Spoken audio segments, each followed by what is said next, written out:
The white lion cub lies on dry grass beside a bent metal railing and wire fence. One front paw twists inward, held off the ground. Late afternoon light warms the scene with faint film grain.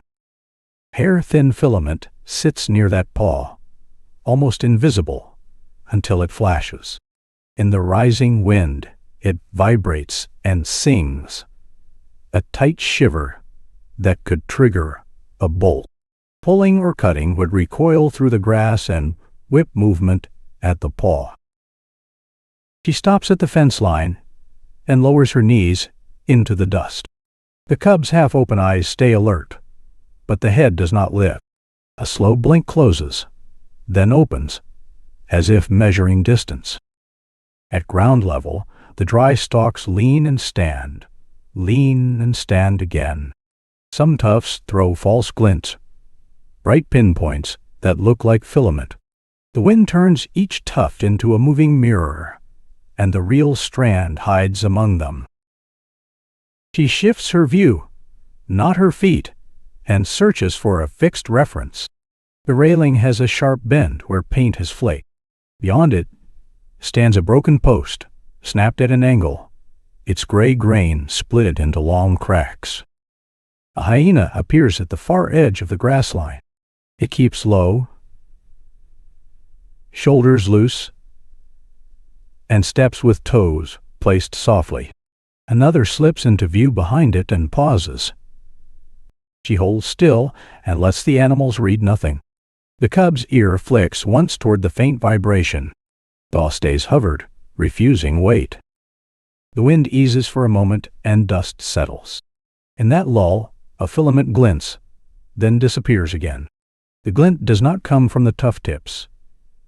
It comes from a lower line, close to the dirt. She leans her face toward the ground without advancing. Her breath stays shallow, controlled. A small insect buzz grows louder, then fades, masking the softest sounds. The hyenas test with small feints rather than commitment. One shifts left in a half step, then freezes, watching the fence shadow. The other yawns without sound, showing teeth, then closes its mouth slowly. She lifts a palm-height card of matte black in front of the lens. It blocks a slice of glare and makes the ground darker. The filament shows as a hairline shimmer against dust for a single second. That shimmer runs toward the broken post. The snapped wood sits half-sunk in pale soil, its base ringed by a crust of dirt. A shallow groove marks the soil where something has rubbed. The tuft glints return and try to deceive the eye. She waits for the wind to move them away from the true lie. When the tuft shine slides aside, the real strand appears again, thinner and steadier. She signals the team with 2 fingers and a small downward motion. No one steps forward. The hyenas watch the lack of motion and hold, unsure. A tight close-up shows dust caked on the filament like powder on a hair. It rests against a grass node, and the node trembles when the wind rises. The vibration travels toward the cub, then stops near the twisted paw. She tests light once carefully, without flashing the cub. A low raking reflection skims along the dirt. Not bright, just enough to catch the strand's edge. Cub stays centered, blinking, but does not flinch. The hyenas remain in testing mode, attention pulling without closing. One rotates an ear forward, listening, then turns it outward again. The wind pushes through the grass, and the filament answers with a higher, tighter tremor. She withdraws the raking reflection and freezes the scene. The cub's chest lifts and falls in a slow, even pattern. Paw remains lifted, and the strand remains under tension. The chapter ends with a filmable tolerance proof. The cub holds steady through the controlled raking light test, eyes alert but calm. The wind strengthens enough to keep the grass in constant motion. Tufts sparkle and fade, throwing misleading highlights across the ground. The true filament becomes harder to separate from the false glints. She changes the plan by changing angles. The camera moves to a mid-distance line that frames the bent railing, the wire fence, and the broken post together. The broken post's split grain is now a clear landmark. Hyenas gather in a breathing rhythm. They tighten, then loosen, then tighten again as a group. Their bodies form a loose ring that shifts in small increments rather than rushes. One hyena stands slightly higher than the others, neck extended. Another stays low and slides sideways, paws placing down with a deliberate softness. A third appears briefly and then vanishes behind grass, creating the sense of more eyes than bodies. She resists the urge to answer movement with movement. The team holds distance, silence, and low profiles. The arc is set by shadow lines cast from fence wires. Scent starts to drift as the wind changes direction. It carries human odor in brief pulses toward the hyena. A hyena lifts its nose and pauses, sampling, then takes one step forward. She responds by stopping all handling and letting scent pass. Bodies sink lower, chins close to collars, hands tucked. The arc does not close. It simply becomes quieter. The cub remains in frame, still beside the bent railing. Its paw hovers, twisted inward, and the weight stays on the other three. The eyes narrow slightly against dusk. A ground-level view finds the paw's placement again. Those on the good paw press into the dirt, leaving a sharp print. The injured paw barely touches, and when it does, the filament tremor changes. She watches for a pattern and finds it. When wind gusts, the filament buzzes, and the cub retracts the injured paw more tightly. When wind eases, the paw lowers a fraction and steadies. That behavior becomes evidence, not guesswork. It means the strand is active, and the wind is controlling risk. It also means any tug could translate into a visible flick near the paw. She uses raking light as a measuring tool. A low-angle reflection is aimed along the ground toward the broken post, not at the cub. In the dim strip of light, the filament's path appears in segments, then vanishes where tufts throw false shine. She adjusts the light angle by inches, not feet. Each adjustment yields new information. The strand touches a grass node, then lifts slightly, then dips toward a faint dust groove that leads to the broken post's base. A hyena tests the forming geometry by shifting to the corridor side. It does not charge. It just stands where the safe line would begin, trying to deny it. She answers by widening the corridor with shadow alignment. Two team members reposition their bodies behind the fence so their shadows overlap on the ground. The overlap creates a darker band that reads as cover. The cub reacts in small, observable ways. Its ear rotates toward the darker band. Its nostrils flare once, then relax. The head remains low, but the gaze settles more often along the shadowed strip. The scent pulse returns, and a hyena's nose lifts again. She changes the plan a second time by reducing all exposed skin and cloth flutter. Jackets are zipped, loose straps pinned, and nothing moves in the wind. A telephoto view shows the hyenas tightening once more. They angle their shoulders inward, and then pause, as if waiting for a mistake. Their tails stay level, stiff but not raised. She keeps the raking light low and intermittent. A new actionable detail appears when the light catches a dull scuff on the broken post. The scuff aligns with the dust groove, indicating tension direction toward the post. That direction matters. It suggests the strand is not merely near the cub. It is anchored out past the corridor, where any pull would transmit recoil through moving grass. She holds position and lets the cub decide. The cub shifts its weight and makes a small, careful adjustment. One hind foot slides toward the darker strip and plants there, steadier than before. The hyenas watch, then hesitate. Their ring loosens for a second, as if confused by the cub's choice. The corridor becomes more readable, simply because it is not contested by motion. The chapter ends with a measurable change. The cub's footing stabilizes toward the shadowed safe corridor, returning to it after each wind-driven tremor. The wind now arrives in uneven breaths, sometimes quiet, sometimes sharp. Each sharp breath ripples the grass and makes tuft tips glitter. Those glittering tips mimic filament and threaten to mislead every decision. She changes the plan by lowering the viewpoint again. Camera goes to ground level near the fence shadow, looking across the dirt. At that angle, tuft glints rise above the true line rather than mask it. Footing becomes a risk because the soil crust is brittle. A thin skin of dirt lies over softer sand, and it cracks with pressure. One careless shift could make a sharp sound that draws the hyenas. She keeps her weight on packed ground near the fence base. Knees and elbows settle slowly. Every movement is staged as a glide, not a step. The hyenas move into gap tests.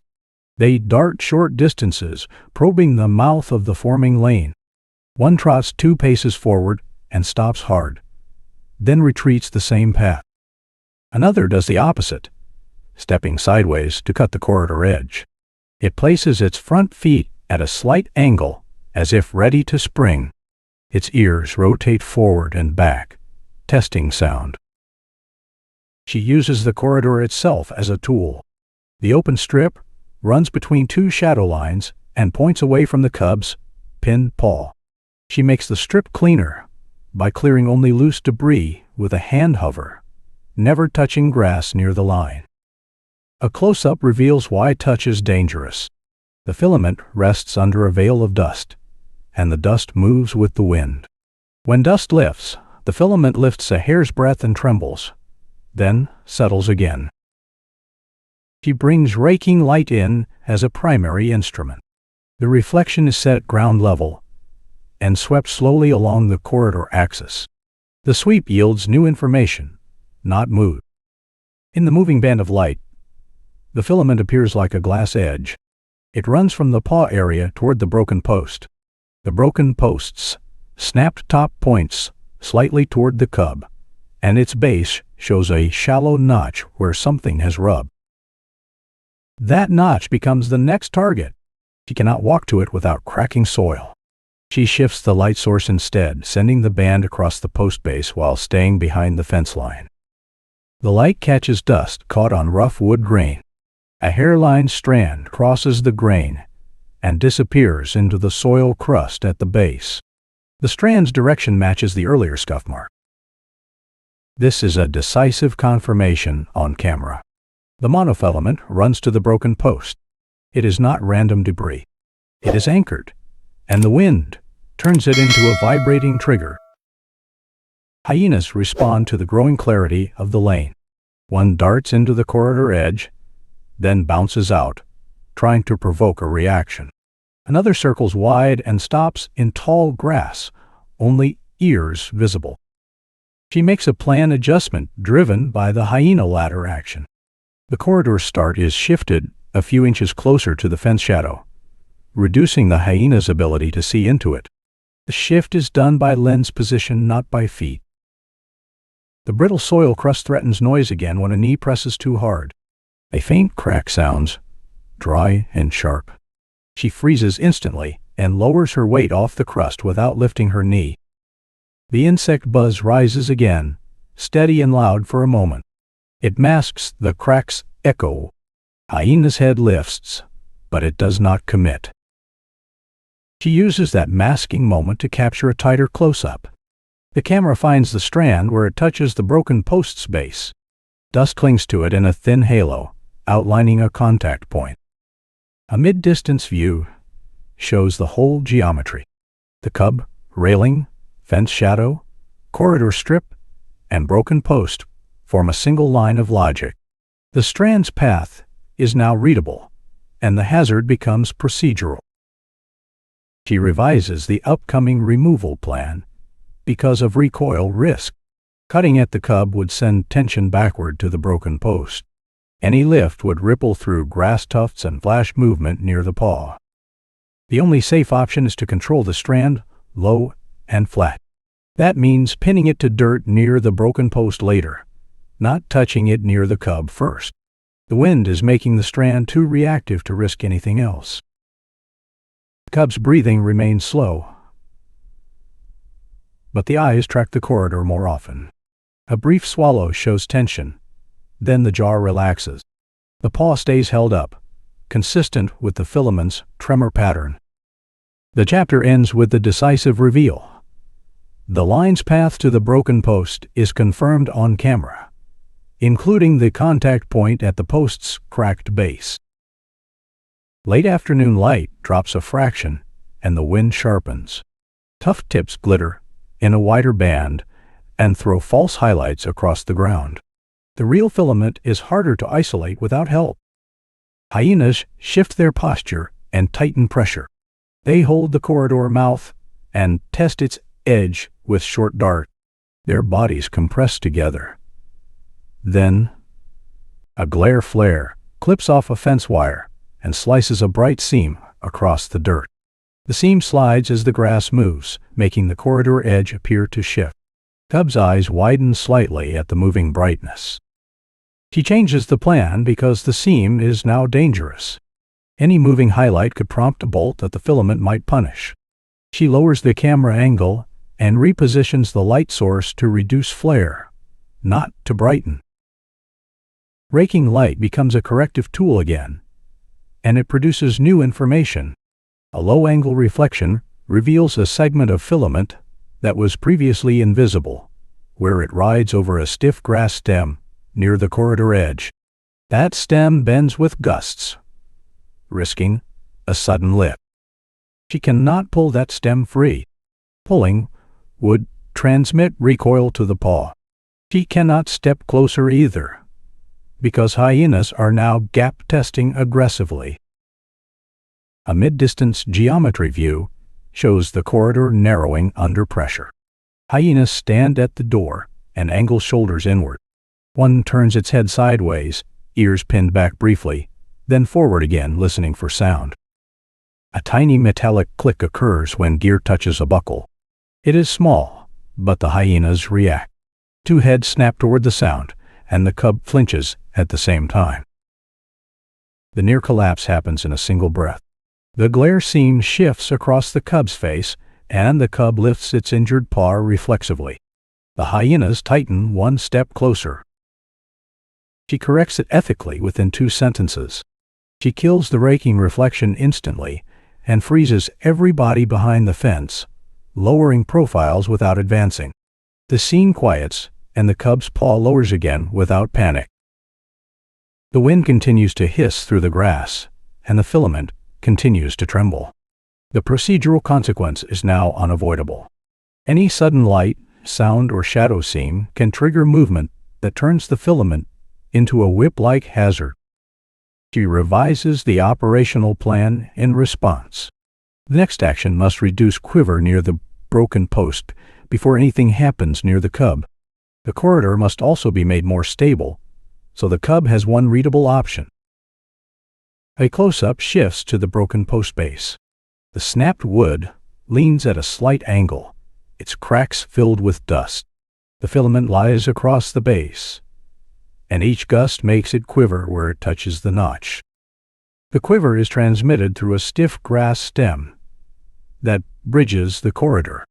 That stem is the new problem. It behaves like a spring, lifting and dropping the strand. She takes a single rehearsal action in this chapter, and only once. With a bare fingertip hovering over the dirt, she shows how dust can be pressed into a shallow berm without touching the line. The berm would hold the strand down by friction, not force. Then she executes a new sub-step with higher stakes. A low-profile ground tool slides in from the fence side, staying under grass height. It presses soil gently near the broken post, not on the strand, creating a narrow channel of packed dust that blocks lift. Raking light returns, and it yields fresh, actionable data. In the low band of reflection, the filament's shimmer shortens and becomes localized at the broken post notch. Vibration no longer travels along the corridor edge. Hyenas test again, sensing change. One takes 2 quick toe-place steps forward, then halts, front legs stiff. Another swaps positions with it by slipping behind, shoulder brushing shoulder without a sound. She holds the perimeter geometry and refuses escalation. The corridor remains open and quiet, and the hyenas do not get the reaction they seek. The cub's ear flicks once at a gust, then settles. A telephoto view catches the filament's behavior after the securing step. The strand trembles at the post, but the secured corridor segment stays down. The stiff grass stem no longer lifts the line into view. The broken post appears again as a fixed anchor in the frame. Its cracked grain, angled snap, and dust-ringed base are constant references. They make the plan measurable rather than hopeful. The chapter ends with a distinct progress token. The corridor near the broken post is secured, and the line's quiver is visibly reduced, shown by the shortened shimmer that stops at the packed dust channel. The white lion cub remains on the dry grass beside the bent metal railing and wire fence. Its twisted front paw stays lifted, and the hair-thin filament near it vibrates in the rising wind. The strand's faint sing makes pulling or cutting impossible without recoil. She keeps the same distance and lets the wind show what it controls. Grass heads lean in one direction, then spring back in waves. The cub's eyes follow those waves more than the hyenas. At mid-distance, the corridor still reads as a darker strip between fence shadows. Hyenas step into that strip and stand there, denying it without rushing. One holds its head low and still, then flicks its tongue once, a small provocation. She revises the corridor start because the wind has become constant. Any extra movement near the cub would translate into grass twitch. She shifts the corridor's door closer to the fence shadow by moving bodies behind the wire, not by stepping forward. Close-up at ground level returns to the secured section near the broken post. The snapped wood leans at its familiar angle, cracks packed with dust. The packed channel at the base keeps the filament down, but the notch still shivers with each gust. Raking light comes in low and precise, aimed along dirt rather than toward fur. In that shallow band, a new contact risk appears. Each gust makes that root flex, threatening a tiny lift if the peel starts too far back. She changes the plan because of that discovery. The first peel point cannot be the obvious dust channel. The first peel point must be ahead of the root where the filament lies flatter. The hyenas escalate into denial attempts at the corridor. 2 stand shoulder to shoulder at the door, then exchange places without crossing, a tight pair swap that keeps pressure constant. A third circles a half arc and stops with paws set wide, bracing as if the lane belongs to them. She refuses a chase response and chooses visible non-action. Everyone lowers their profiles and holds their hands still at knee height. The hyenas read the lack of reaction and hesitate, ears rotating as they listen for tool sound. The wind presses dust across the ground in thin sheets. Those sheets can make the filament disappear, then reappear in a new position. She waits for a lull, then slides a low-profile ground tool into frame near the broken post, staying below grass height. A ground-level view catches the tool's edge pressing dirt, not the line. The dirt is pushed into a shallow, narrow ridge that pins the filament by friction. The line's shimmer shortens, and the vibration dampens at that pinpoint. She adjusts again because the wind does not relax. The tool must stay planted, or the line will resume singing down the corridor. She braces the tool against the broken post's dust ring, using the post's base as a physical stop. Telephoto shows the hyenas watching the stillness rather than the action. One hyena sets its toes with exaggerated care, then freezes with weight forward, testing whether the team will flinch. The cub blinks once and keeps its head low, breathing steady. Raking light returns from a slightly different angle and yields a second actionable detail. The pinpoint creates a faint shadow ridge in dust, revealing the filament's thickness impression where it lies flat.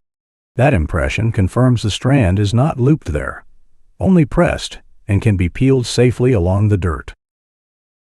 She begins the peel as an execution step, not a practice. 2 fingers guide the strand's direction without lifting it. The line slides along dust like a hair on glass, never rising above the ridge. A sudden gust rattles the wire fence, and the hyena snap their attention toward the sound. She stops the peel instantly and holds the strand in place with the tool, preventing tension from traveling. The cub's ear flicks, then settles, as the vibration remains muted at the pin. When the hyenas loosen their stance, she resumes in shorter increments. Each increment ends with a fresh pin, so the wind can never build a long vibrating segment. The corridor remains open, and the cub stays centered by the railing. The chapter ends on a filmable progress token. The filament's visible shimmer collapses to a short, pinned segment near the broken post, and the singing no longer travels back toward the cub's paw. The white lion cub stays near the bent railing, watching the corridor with half-lidded focus. The wind now arrives in stronger breaths, flattening grass and lifting dust. The pinned section near the broken post holds, but every gust threatens to unpin anything not pressed low. Mid-distance geometry shows the hyenas tightening at the corridor door. They step in synchronized pairs, compressing the lane without touching the fence shadow. One hyena angles its body sideways, presenting a narrow profile while blocking with its shoulder. She revises because the wind has become operationally limiting. A longer peel would create a longer segment that can vibrate. She shifts to a leapfrog method: pin, peel a hand's length, pin again, never allowing slack to lift. Close-up reveals why the leapfrog matters. The filament has a dust halo, only where it has been still. Where it moves, dust breaks cleanly, leaving a sharp-edged line in the soil, like a pencil mark. That clean break shows exactly where vibration would run if allowed. Raking light is set at ground level again, and it delivers new information. The low reflection catches a tiny kink near the broken post notch, a subtle bend that suggests a partial wrap around a wood splinter. Pulling from the wrong angle would tighten that wrap and increase recoil risk. She changes the peel direction because of that kink. The strand must be peeled in the direction that opens the bend, not closes it. She rotates her hand position and shifts the tool to the other side of the dust channel, still using the broken post base as her stop. Telephoto pressure view shows the hyenas respond with a synchronized squeeze. 3 step forward together, then hold, breathing through their noses, as if timing the moment. One emits a low, breathy huff and stops, waiting for an answer. She chooses a different ethical non-action than before. No one lowers further this time. Everyone simply stills in place, shoulders relaxed, eyes down, making the scene smaller. The hyenas' tails loosen a fraction, and their stance stops advancing. The wind sends a dust streamer across the lane and erases the filament's contrast. She revises because visibility drops in the moving dust. The raking light is shifted by inches to skim the dirt at a steeper angle, catching the strand's edge without casting glare toward the cub. That shift yields another actionable detail. The light reveals a second contact risk near the broken post. a grass stem with a hardened seed head that taps the filament in gusts. Each tap could mimic a tug if the strand is partly wrapped. She cannot pluck that stem without lifting it. She secures it by pressing its base into the soil crust with the flat of the tool, keeping it below the filament.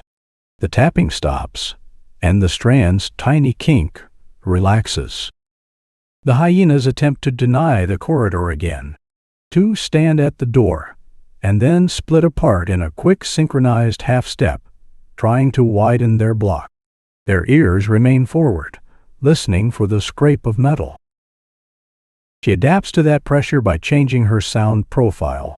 The tool edge is wrapped in cloth and kept against dirt, never against stone. Each movement becomes a slow slide that produces no sharp click. Ground-level detail shows the signature technique in full die. The filament is pinned flat, then peeled away without tension, following the new angle that opens the kink near the broken post. The strand moves like a thread skimming dust, never lifting into grass. A strong gust hits and the wire fence hums faintly. She stops, holds the pin, and waits through the gust. The cub's lifted paw trembles once, then steadies as the filament remains damp. The chapter ends on a filmable progress token. The kink at the broken post notch visibly relaxes under raking light, and a longer section of filament lies slack and flat in dust behind the pin without transmitting vibration. The white lion cub keeps its body low beside the railing, eyes fixed down the corridor. Wind pushes in heavy breaths now, bending grass so low that small errors disappear. Dust skates along the ground in thin veils that shift the scene's contrast. Telephoto reveals a new hyena tactic. Two drift wide to the left, far from the door, and stop at a shallow angle. Their posture suggests patience, not rush, as if they plan to pull attention sideways for a long time. She revises because the wide flank probe changes the geometry. The corridor's far end must become more obvious than the flank. She widens the corridor's endpoint toward the broken post. Using the post's snapped angle as a directional cue, the cub can read. Close-up at the broken post base shows the line behavior under stronger wind. Even pinned, the filament tries to flutter at its free end, and dust halos break apart. The snapped wood's cracks hold fine grit that spills and refills with each gust, making micro-movement visible. Raking light is repositioned to produce new operational information. The low reflection now reveals the filament's free end catching on a tiny burr in the broken post's grain. That burr is not a wrap, but it can snag and lift if peeled past it too quickly. She changes the plan because of that snag risk.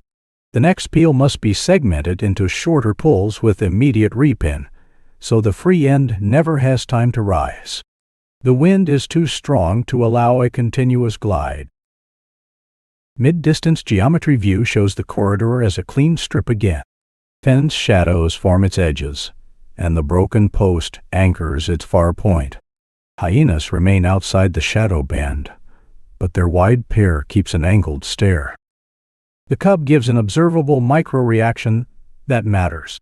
Its ear rotates outward toward the wide flank without turning its head. Its breathing stays slow, but the nostrils flare once, sampling air as dust passes. She chooses ethical non-action suited to the flank pressure. She does not tighten the human arc or push the cub. She simply holds the corridor open and keeps every hand low, offering the cub one stable option. The wind throws a thicker dust sheet across the lane. Visibility drops for a moment, and false highlights glitter on tough tips. She revises again, because those glitter points can hide the filament's edge during peel. Raking light returns from an even lower angle, nearly parallel to the dirt, and yields another actionable detail. The dust sheet makes a faint ridge where the filament lies, like a seam in powder. That ridge becomes a guide even when the line itself disappears. She uses that ridge to continue the pin and peel without lifting the strand. The tool presses the ridge down. Then the filament is drawn along the dirt in a short slide. Each slide ends with a new pin, preventing any wind-driven vibration from building. Telephoto catches the hyena's attempt to time a reaction. One wide-flank hyena takes 3 quiet steps forward, then stops with its forelegs stiff and weight held back. Another performs a quick pair swap with a third hyena near the door, exchanging positions without breaking the block. She counters with silence and a smaller profile rather than speed. The team's bodies remain behind the fence. Shadows steady, no sudden vertical shapes. The hyena's forward weight shifts back as nothing answers them. Ground-level evidence shows the cub's paw response change. The lifted paw no longer twitches with gusts. The toes relax from a guarded spread to a more neutral curl, suggesting the vibration is no longer reaching it. The chapter ends on a filmable progress token. The filament's free end is cleared from the burr at the broken post under raking light, and the cub's injured paw stops reacting to whine pulses. The white lion cub remains beside the bent railing, then shifts its body slightly toward the corridor. The wind is at its strongest now, flattening grass and dragging dust across the ground. The filament's remaining segment must be finished, or the singing will return with the next gust. Mid-distance geometry shows the corridor still readable as a quiet strip. Fence shadows frame it, and the broken post sits beyond like a fixed waypoint. Hyenas hold on both sides of the door, bodies angled inward, waiting for a final mistake. Telephoto captures the final escalation. 3 hyenas step forward together, then split to squeeze the door from both sides. One lifts its tail stiff and straight, a clear signal of intent, while another makes a short, rising vocal chirr that stops abruptly. She adapts because the wind and hyena pressure are now decisive. The corridor must remain open, and the filament must be removed without any lift that could flash movement. She locks the human arc into stillness and commits to the last pin and peel pass at ground level. A close-up shows the last segment's behavior. Dust has formed a narrow seam where the filament lies, and the seam trembles at the edge when gusts hit. The broken post's base remains cracked and grit-filled, and the snapped angle points toward the corridor like an arrow. Raking light is deployed one final time as a tool, not a motif, and it produces new information. The low reflection reveals a tiny loop-like turn in the filament near the dirt seam. Not a knot, but a kink created by tension and grit.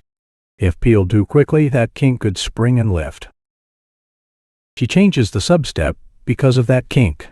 The pin must land directly on the kink's apex, crushing it flat before any peel begins.